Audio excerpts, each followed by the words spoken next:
Welcome again to my kitchen. I'm Georgette. Thank you for visiting my channel again. I hope you've tried the last dish I did, which was rice and peas for two. I hope you've gone out, tried it, and it's worked perfectly for you. Now today, it's Friday, and in my house on a Friday and Saturday, we like to cook a family favorite, fried chicken. And I've had lots of requests and demands to do fried chicken. So we have the precise measurements, how do you season it, what do you do with it, all of those sort of things. And today we're going to do some drumsticks. They're most straightforward, thick chicken pieces to prepare. And also I think they're fried better than, say, the breast of the chicken. You get more moisture in the drumstick. And I'm going to introduce you to all the ingredients and what I've got prepared. Here I've got the bowl with the main ingredients, the chicken. I've prepared that before filming, and I've also got what's actually on the chicken. So I've got a teaspoon of cooking salt, a teaspoon of ground black pepper, half medium onion, and 3 cloves of garlic. The onion, I just chopped and diced that, and the garlic I crushed. I use a garlic crusher because I find it easier to get the most out of each clove. Now also what I did was to soak the chicken in some brine for about half an hour, and it's really just, it helps to tenderize the chicken, so when you do fry it you end up with really moist chicken inside with the crispiness on the outside. Again, if you have time, say you've thought ahead and you want to do fried chicken, you can always marinate this and leave it in the fridge overnight so it soaks in, but no big deal. You've come in from work like me on a Friday and think, you know what, I fancy some fried chicken. You can just do that.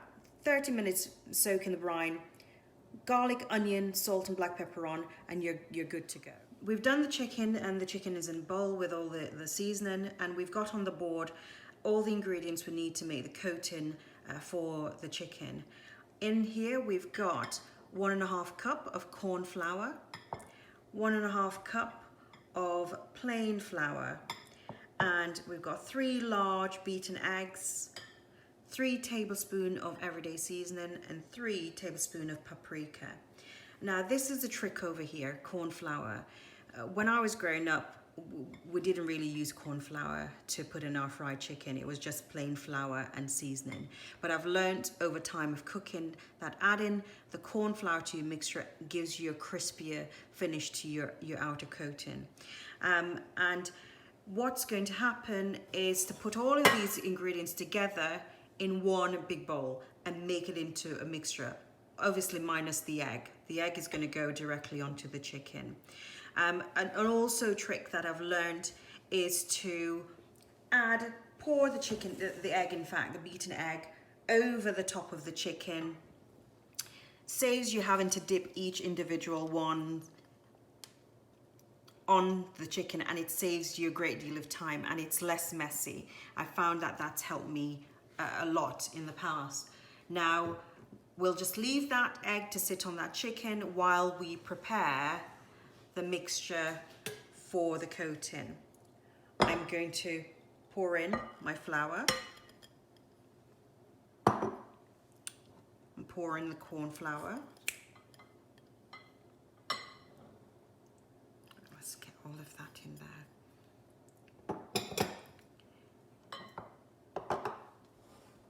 And I'm a stickler about getting my hand into this, so I like to wear a glove when I do this. You can always get in with your hand. I'm just not a big fan of it myself. So get a glove on, try and get those evenly mixed in. You can easily tell whether they're mixed in or not because the corn flour has a much whiter consistency in color than the plain flour. And you just mix those two together. And once you think you've mixed them in evenly, you then sprinkle the top, all of the paprika all in,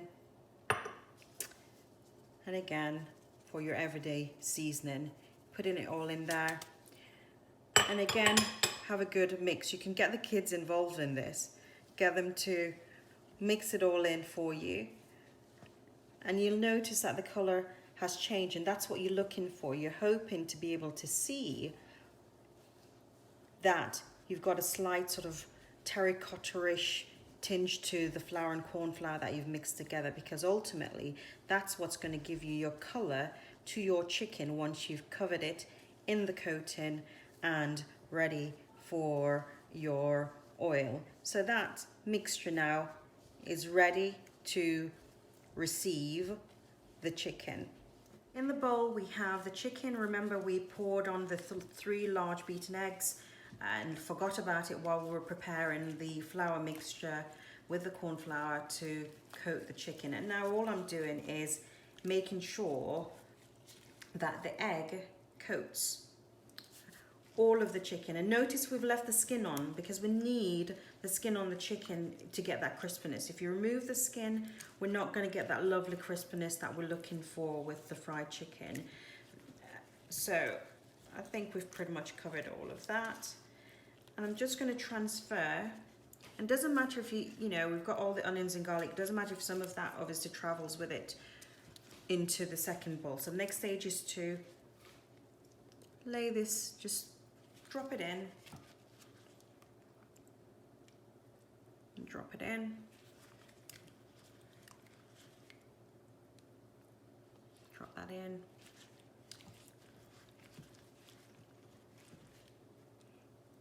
again drop that in. Now what I'm now going to do is get the chicken all covered into this lovely mix that we've made. So it's all covered, coated in it.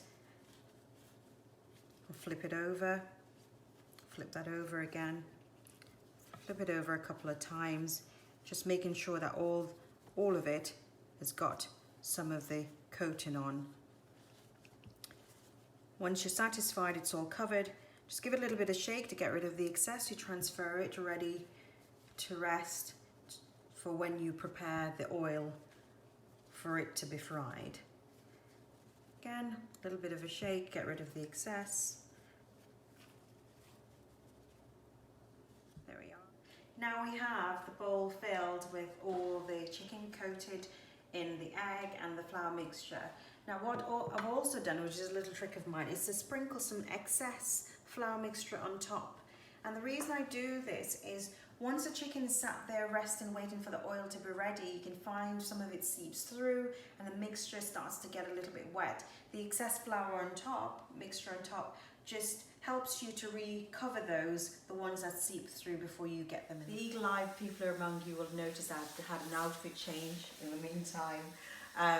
I've changed my apron because a good friend of mine made a request from the last video that I should wear his Christmas present to me many years ago. You know who you are. So here I am donning that Christmas present. Now we've got the floured chicken, as you know we did, ready to be fried. And we've got some sunflower oil in my pan, just over halfway full. Again, it depends on the size of your pan, how much oil you put in. The idea is to put just enough oil to cover your pieces of chicken once you put them into fry, to submerge them.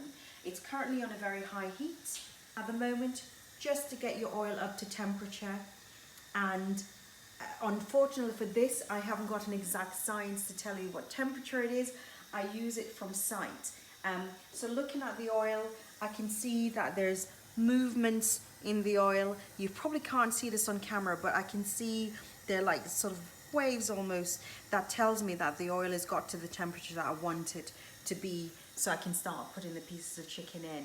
I'm going to reduce my temperature, or the flame rather, to about halfway medium heat, and that's so that my chicken doesn't cook too quickly once I put the chicken pieces in.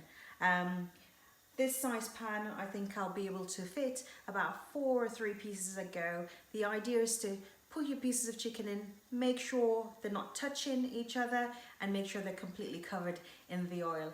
I use the sunflower oil because I prefer the flavour that it produces on the chicken, and it's also not as smelly as the vegetable oil. And under normal circumstances, I would have had my hair covered at this point because I'm about to fry chicken, but I'm on camera and I couldn't bring myself to put my headscarf on. Forgive me. So we're going to start putting the chicken pieces in. Again, remember I've dusted the excess flour mixture on top, just shaking that off. And put that in. Again, clean it off, put that in. Ooh.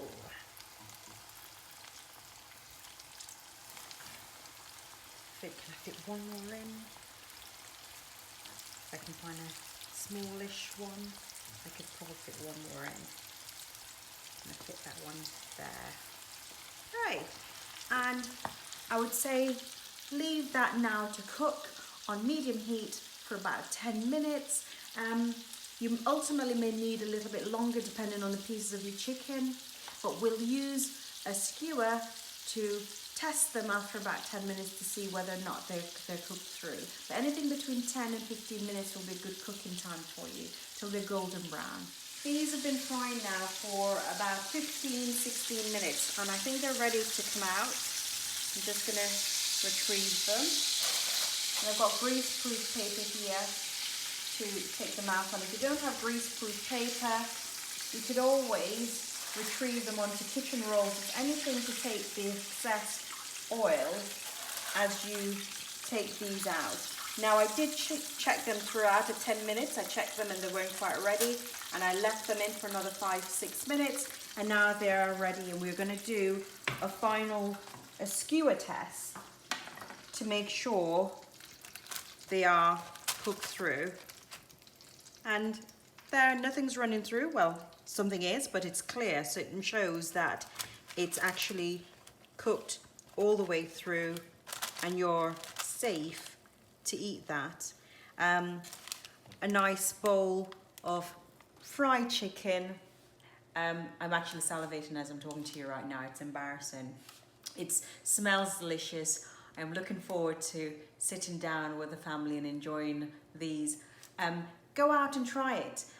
You've got all the ingredients you need and the measurements to give you good results. So enjoy those fried chicken. Until next time, keep cooking.